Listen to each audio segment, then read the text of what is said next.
What's going on, ladies and gents? It's JoypadJake here, and today I wanted to talk about the first animated feature project announced to be happening at DC Studios. It is called Dynamic Duo. Now, ordinarily you might think that means Batman and Robin, but no, actually, in this case, it means Robin and Robin, as this movie is going to tell the origin stories of both Dick Grayson and Jason Todd, before both of those characters eventually make their live-action debut, presumably in Batman Brave and the Bold. That is assuming, of course, that this movie does take place in the mainline DCU, and given the fact that there was no Elseworlds watermark or logo on the image that came with the announcement of the film, we can, for the time being, at least assume that it is in the DCU until Gunn says something to the contrary. So, what do we know about this film? Well, first, it is not happening in Matt Reeves' Batman universe, that much is given, because even though he is producing the film along with his production company, 6th in Idaho, the story is going to be separate from his ongoing Batman universe, or Reeves-verse, whatever you want to call it, which contains the Batman and the ongoing Penguin series. And Matthew Aldrich, who has writing credits on both Coco and Lightyear, is the one that has been approached to write the film. And the two directors are Arthur Mintz and Theresa Anderson, respectively, who are actually married. And they are also the heads of a, what do you want to call this, a animation company called Swaybox. And Swaybox is kind of a puppet-based animation company, and it's mixed with live-action motion capture, stop-motion animation, and CG. And they haven't really done a feature-length film like this before, but they have done a couple plays, and I saw a lot of people making comparisons, thinking that this may be kind of DC's answer to the Spider-Verse animation, to where they might have their own form of it in this style. And if that's going to be the case, it's definitely interesting. And along with Reeves and Anderson, James Gunn and Peter Safran are producing, and Michael Olsen has been announced to be the executive producer. And this is one of the first projects that has been announced since the early slate in 2023 that showed the projects that were happening in the DCU. This is one of the first new project announcements we've had since then. We had the Teen Titans movie reported a while ago, and now this. And I have things that I'm definitely interested in with this movie, but also reasons why I'm a little hesitant about it. First, I love the fact that we would be able to get to see both of these Robins' origins explored in a film, because both of these Robins' origins haven't really gotten that much exploration, especially in live action. We had Dick Grayson's origin all the way back in Batman Forever, and then you had Jason Todd's origin, kind of at least, in the Under the Red Hood film, although that was more of how you saw his early days as Robin go to his later impulsive days as Robin. You didn't see, those classic shots of him taking tires off the Batmobile, and then Batman basically pulled an Uncle Sam and said, I want you to be Robin. You didn't get to see any of that backstory. You just saw Jason as Robin, and then you saw eventually his death at the hands of the Joker, which led him into being the Red Hood, which I'm hoping is something that this movie doesn't skip, just because it's been adapted so many times. Under the Red Hood film that I just mentioned, and then, of course, Batman Arkham Knight, and the other Batman Death in the Family project that came out a couple years ago. That whole story has been done so many times, so we really don't need to see it again. And it is interesting to think about, because both of these characters, their origins have never been intermingled. There's a considerable age gap between the two characters, not like a 20-year difference or anything, but definitely a noticeable gap.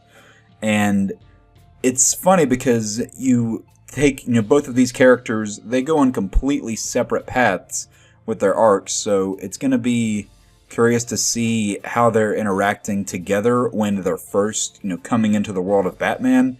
And I'm still hoping that this doesn't mean we're just going to throw a character like Tim Drake to the wayside, because, I don't want that to happen personally. I love Tim Drake's Robin, and, we've gotten, obviously, Brave and the Bold coming out with Damian Wayne as the main Robin, and this film with now Dick Grayson and Jason Todd. I hope that means that, Tim can at least get something later on. I don't want him to just be, left in the dust.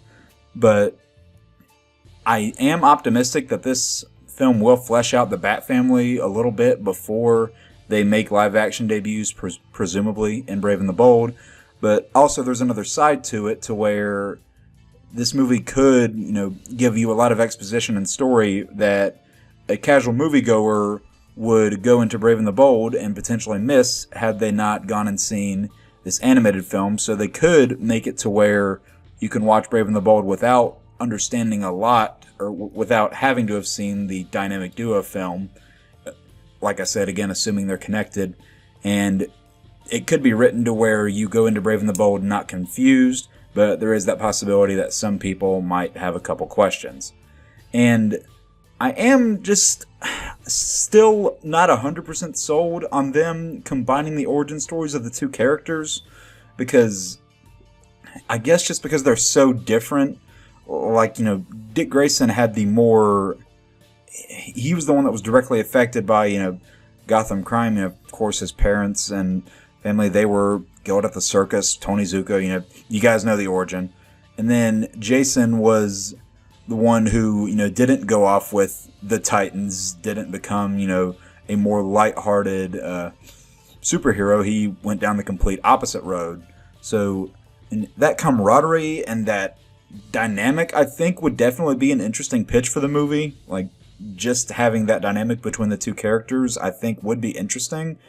Now, I don't exactly know how much Batman would appear in this movie, and if he is in it in a large amount, there might be a fear that he would take over as the lead character. But, assuming it's called, Dynamic Duo, I assume that they would write it in a way to where Batman doesn't take center stage, even though, in the past, like The Flash, whenever Batman doesn't take center stage in a movie, even though the movie doesn't have Batman's name in it, sometimes people will still get upset about it, but that's besides the point. So I'm definitely curious to see what happens here with this film, if it is part of the DCU, which again, going with the assumption that it is, I'm curious to see, like what other characters they could bring in, other than just Dick Grayson or Jason Todd. Maybe we would get to see Barbara Gordon being Oracle. Like I said, I really don't want to see Death in the Family again. I mean, you can go over that, and whenever they appear in Brave and the Bold, Jason can already appear as Red Hood, and they can just say that that's something that happened in between the two, and you can show flashbacks to it happening, or, you can just, have it stated in there through creative writing, but you don't need to make a whole plot line of a movie or series about Death in the Family, because we've seen it done so many times, and even Titans did a similar thing too. So you've had so many different versions of that story where it's good. Like we get it. We don't need to see it again. It's starting to become that, the Wayne murders, deaths whole thing all over again, where people complain that that's been done too many times. So I'm curious what you guys think about this movie down in the comments. We don't know a whole lot right now. We just know the people who are producing it, the attached writer, the attached directors, and what the attached directors have done so far, which, again, in the film world, there really isn't anything. So if this is going to be, their first feature-length debut, I'm definitely curious to see what style and cinematic flair they would be able to bring to it, and how they'll write these two characters, and what sort of dynamic we'll see there between them. I'm definitely curious about all of that. And with that said, I'm going to leave it up to you guys. Let me know what you think in the comments below of the new animated feature film Dynamic Duo, set to feature not Batman and Robin, but Robin and Robin. And thank you guys for watching this video. I will see you all later. Peace out.